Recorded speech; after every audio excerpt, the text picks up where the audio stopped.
சைந்தவி தான் கர்ப்பமானதை ஜிவி பிரகாஷிடம் கூறியதும் அவர் நம்ப மறுத்து மருத்துவரிடம் அழைத்து சென்றதை சைந்தவி முன்பு பேட்டி ஒன்றில் கூறியது தற்பொழுது பேசு பொருளாகியுள்ளது. இசை அமைப்பாளர் AR ரஹ்மானின் சகோதரி மகன்தான் ஜிவி பிரகாஷ். ஜென்டில்மேன் படத்தில் சிக்கு புக்கு ரயிலே என்ற பாடலை தனது மழலை குரலில் பாடியிருந்தார். பின்பு வெயில் திரைப்படம் மூலம் இசை அமைப்பாளரான இவர் அடுத்தடுத்து பாடல்களின் மூலம் மக்கள் மனதில் இடம் பிடித்தார். பல முன்னணி பிரபலங்களின் படங்களில் இசையமைத்த இவர் நடிகராகவும் வலம் வந்தார். இவர் நடித்த சில படங்கள் ஓடவில்லை என்றாலும் டார்லிங் படம் இவருக்கு நல்ல வரவேற்பை கொடுத்தது. பள்ளி பருவத்திலிருந்தே காதலித்து வந்த ஜிவி பிரகாஷ் சைந்தவி ஜோடி கடந்த 2013ஆம் ஆண்டு ஜூன் 27ஆம் தேதி சென்னையில் பிரம்மாண்ட முறையில் திருமணம் செய்து கொண்டனர். இந்த தம்பதிக்கு 2020ஆம் ஆண்டு பெண் குழந்தை பிறந்தது.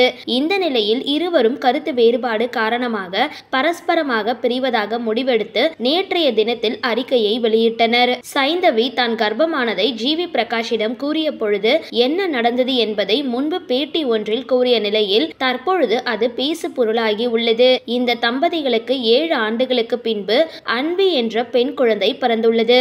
சைந்தவி கருவுற்ற தருணத்தினை ஜிவி பிரகாஷிடம் கூறிய பொழுது அவர் கொடுத்த ரியாக்ஷனை விரிவாக கூறியிருந்தார். சைந்தவி அதிகாலையில் பிரெக்னன்சி கார்டில் டெஸ்ட் செய்து பார்த்த பொழுது பாசிட்டிவ் என்று வந்துள்ளது. இதனை கணவரிடம் காண்பித்த பொழுது தெர்மாமீட்டரா என்று கேட்டதுடன் இதை ஏன் காலையிலேயே என்னிடம் காட்டுற என்று கேட்டாராம். பிரெக்னன்சி டெஸ்ட் கார்டு என்று கூறியதற்கு யாருடையது என்று கேட்டுள்ளார். அதற்கு சைந்தவி என்னுடையதுதான், பேபி கன்ஃபார்ம் ஆகியிருக்குன்னு கூறியதை கேட்டு மீண்டும் பெட்ஷீட் எடுத்து இழுத்து போர்த்தி தூங்கியுள்ளார். பின்பு 11 மணிக்கு எழுந்து காலையில் நீ எதுவும் சொன்னியா, ஏதோ கனவுல பேசினது போல இருந்தது என்று கேட்டுள்ளார். மீண்டும் சைந்தவி அந்த கார்டை எடுத்து காட்டிய பொழுதும் நம்பாத ஜிவி மருத்துவமனைக்கு அழைத்து சென்று ஸ்கேன் செய்து பார்த்துள்ளார். அப்பொழுது மகிழ்ச்சியில் மூழ்கியுள்ளார். நேரம் கிடைக்கும் பொழுதெல்லாம் குழந்தையுடன் தான் நேரத்தை செலவிடுவார் என்று சைந்தவி கூறி முந்தைய பேட்டியை கேட்ட ரசிகர்கள் குழந்தையின் எதிர்காலத்தை கருத்தில் கொள்ளவில்லையா